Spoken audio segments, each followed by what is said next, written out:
feeling stuck in a cycle of unfinished projects and overwhelming to-do lists.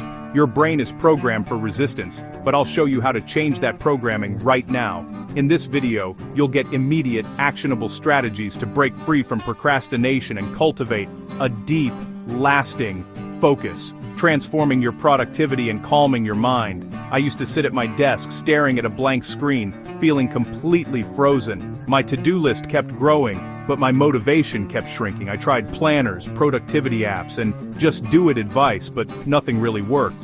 What finally helped was understanding that my brain wasn't the enemy. It was just following an old pattern. Once I learned how to gently rewrite that pattern, everything started to shift.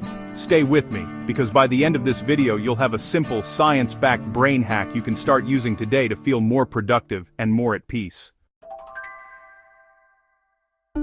Let's start with something important. You are not lazy, and you are not broken. When you're faced with a big task, a project, a difficult email, a long to-do list, your brain often interprets it as a kind of threat, not a physical one, but an emotional or mental threat. What if I fail? What if this is too hard? What if I'm judged? This activates the part of your brain linked to survival, often called the fight or flight response. And in modern life, flight looks a lot like scrolling through your phone, cleaning random things, or suddenly needing to reorganize your desk. Your brain is choosing short-term safety over long-term growth. So if you've been stuck in procrastination, it's not because you don't care, it's because your nervous system is trying to protect you, and that means we don't need harsher discipline. We need a kinder, smarter strategy. Here's the brain hack that changed everything for me. I call it micro-commitment rewiring. Instead of forcing yourself to just start a big task, you create the smallest possible step, so small that your brain doesn't feel threatened. Here's how to do it. Pick one task, not your entire to-do list, just one thing you've been avoiding. Shrink it down, make it ridiculously small. Not write the report, but open the document. Not clean the kitchen, but wash one plate. Not work out, but put on my workout shoes. Commit to just 2 minutes. Set a timer. Tell yourself, genuinely, I only have to do this for 2 minutes. After that, I'm allowed to stop. Honor that agreement. When the timer goes off, pause. If you want to stop, you can. If you want to keep going, that's a bonus. What usually happens? Once you're already in motion, the task feels much less scary. Your brain has proof. Oh, this isn't so bad. Often, 2 minutes quietly turn into 10 or 20. But the most important part is this.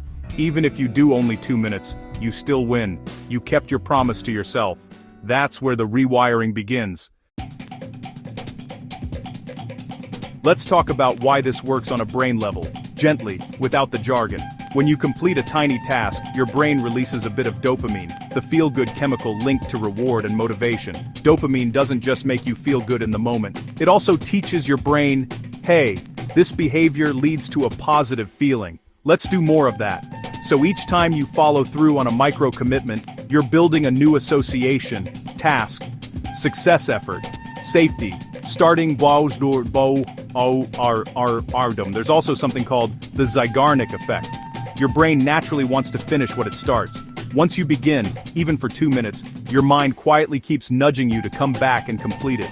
You're not forcing yourself through shame or pressure. You're working with your brain's natural wiring instead of fighting against it. Now let's make this practical and sustainable so it's not just something you try once and forget. 1.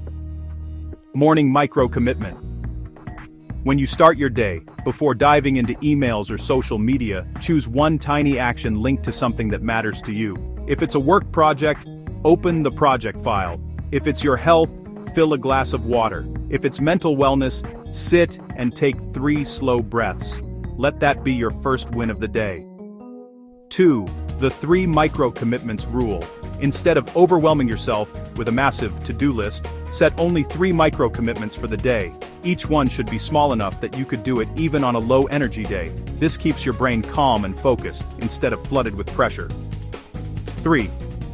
Gentle evening. Reflection. At the end of the day, take a minute to notice what you did do. Ask yourself, what small commitments did I keep today? Where did I show up for myself, even a little? You're training your brain to notice progress instead of fixating on what's missing. That shift alone can ease anxiety and build motivation. 4. Self-compassion. When you slip. There will be days when you don't follow through. That's normal. When it happens, try talking to yourself the way you'd speak to a close friend. It makes sense that today was hard. I'm still worthy of kindness. I can try again tomorrow. Shame locks you into the same old pattern. Compassion quietly opens the door to a new one. Let me share how this looked in my own life. There was a project I avoided for weeks. Every time I thought about it, my stomach tightened and my mind went blank. So one day, I tried this brain hack. My only commitment was, open the file and look at the first line. 2 minutes. I did that. I read the first line. Then I edited one sentence. Then, I added another. By the time I checked the clock, 25 minutes had passed. So here's your invitation. Right after this video, pick one task you've been avoiding, shrink it down, set a 2-minute timer, and just begin. You don't have to overhaul your entire life today. You just have to keep one tiny promise to yourself. That's how you reprogram your brain, from resistance to gentle, steady action. If this resonated with you, I'd love to hear in the comments, what's the one micro-commitment you're going to make today? If you'd like more calm, science-backed tools to support your mental health and productivity, you're welcome to subscribe and stay in this space with me. No pressure, just an open invitation. Take a slow, deep breath. You're not behind. You're not broken. You're learning a new way to work with your mind. You've already taken a step just by being here. I'm proud of you, and I'll see you in the next video.